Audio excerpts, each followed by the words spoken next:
గత ప్రభుత్వ 10 ఏళ్ల పాలనలో ఒక్క రేషన్ కార్డు రాలేదన్నారు ఎమ్మెల్యే కోమటిరెడ్డి రాజగోపాల్ రెడ్డి. ఉప ఎన్నికలు వచ్చినప్పుడు మాత్రమే సంక్షేమ పథకాలు అందించారని విమర్శించారు. కాంగ్రెస్ ప్రభుత్వం పేదలకు పథకాలు అందిస్తుంటే బీఆర్ఎస్ ఓర్వలేకపోతోందన్నారు. కాంగ్రెస్ ప్రభుత్వం ఇస్తున్న సన్నబియ్యం ప్రతి పేదవాని కంచంలో మెతుకైందన్నారు.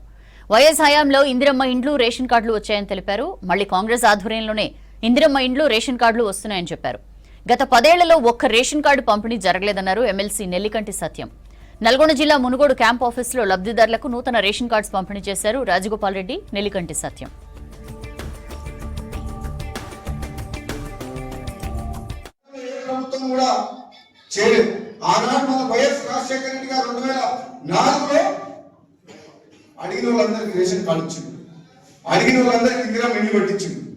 మళ్ళీ తర్వాత మళ్ళీ పేదలకు ఇల్లు రేషన్ కార్డు ఇస్తుందని ఎవరైనా అంటుందంటే మళ్ళీ కాంగ్రెస్ పార్టీ ప్రభుత్వం.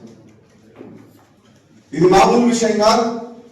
మీ ప్రజల యొక్క ఆశీర్వాదం కాంగ్రెస్ పార్టీ మీద ఉన్నంత కాలం కాంగ్రెస్ పార్టీ నిజాయితీగా పేదలకు సేవ చేస్తూనే ఉంటుంది. ఇటువంటి పథకాలు కొందరు ఎవరు అంటారు ఉచితాలు ఆపేయాలని అన్నారు. ఉచితాలు ఎవరికి ఆపేయాలి? అనర్హుల చేతికి ప్రజా ధనం పోకూడదు. ఆస్తి పరులు ఉంటారు, వాళ్ళు మాయ చేసి ఇల్లు పెట్టించుకుంటారు, భూమి ఉంటుంది, అన్ని రకాలు ఉంటారు. అటువంటి వాళ్ళకి ఇల్లు ఇవ్వదు, అటువంటి వాళ్ళకి రేషన్ కార్డు పోదు. కానీ ఇప్పుడు నాకు తెలిసింది ఏంటంటే ప్రతి ఒక్కరికి రేషన్ కార్డు ఉంది. నేనైతే